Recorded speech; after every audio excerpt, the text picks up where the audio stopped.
Hi, I'm Kelly. I'm a counsellor, a podcast host, and a woman who's had a fair share of shame storms, especially after I speak the truth. I can't help it. It just comes out of my mouth. I don't know if you feel like that as well. Today, I want to talk about something that I see all the time, both in my own life, but also in the lives of the women that I work with. Because the shame spiral that so often hits us after we've done the right thing. Because here's what no one really tells you. Doing the right thing doesn't always feel good. In fact, sometimes it actually feels bloody awful. Sometimes you finally say what needed to be said and you challenge the lie, or you call something out, you draw a boundary, you stop pretending, and then that's when the shame comes. It's that tight feeling in your chest, that voice in your head whispering, did I go too far? Maybe I should have just kept quiet. What if they think I'm awful?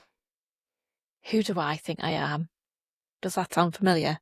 That's a shame spiral and it's really powerful. It creeps in, especially when you're a woman who's been taught all her life that being liked is much more important than being honest, and that being polite is more important than being real. And if you've ever been the good girl, the people pleaser, the caretaker, the one who makes everything okay for everyone else, then breaking that mold even once can flood you with shame. So even if what you said was true, even if it was necessary, it still makes you feel like you've done something wrong. So let's talk a bit more about this spiral and name it what it is. And importantly, let's talk about how to interrupt it as well. Shame kicks in when you break a rule you never agreed to. So these are invisible rules that many of us live by, especially women. Rules like don't make anyone uncomfortable, don't speak unless you're spoken to, don't be too direct, don't rock the boat. These rules are unspoken, but deeply ingrained. So when we challenge them, even in a small way, we often feel shame. And that's not because we did something wrong, but because we broke a rule that's been keeping us safe. But here's the truth. Those rules weren't made to protect you. They were made to protect the status quo. The minute you start speaking up, those systems start to squirm and they want you to feel bad for making them uncomfortable. So you need to reframe it. You didn't do something wrong, you just refused to keep playing that rigged game. Narcissistic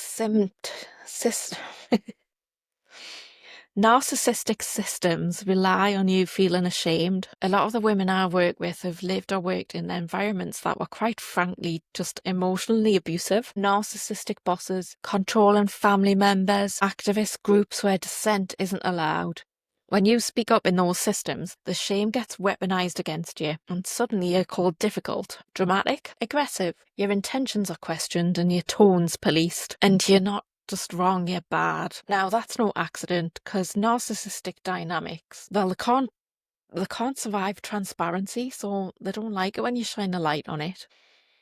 So they make truth telling feel shameful, and they make you doubt your instincts. They turn your courage into a character flaw. You can interrupt that spiral by remembering, if they're trying to shame you, it's probably because your truth hit a nerve. And that's not a reason to regret it, it's a reason to stand by it. Shame is the inner critic wearing a mask.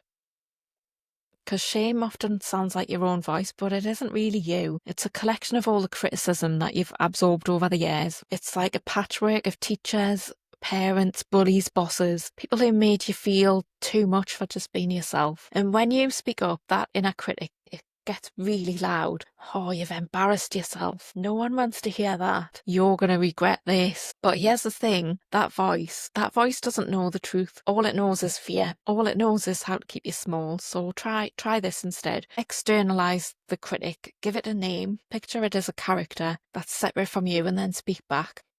So you might call it Bob or Dave or Tracy or Karen or Louise. You can try talking to it saying, I hear you, but I'm not going to live by fear anymore. And it sounds simple and it sounds a little bit uncomfortable as well, actually, talking to yourself. But over time it works, because if you stop believing the voice, then you start recognizing it for what it is. It's that old pain trying to protect you in all the wrong ways. Shame loves silence, so you need to break it.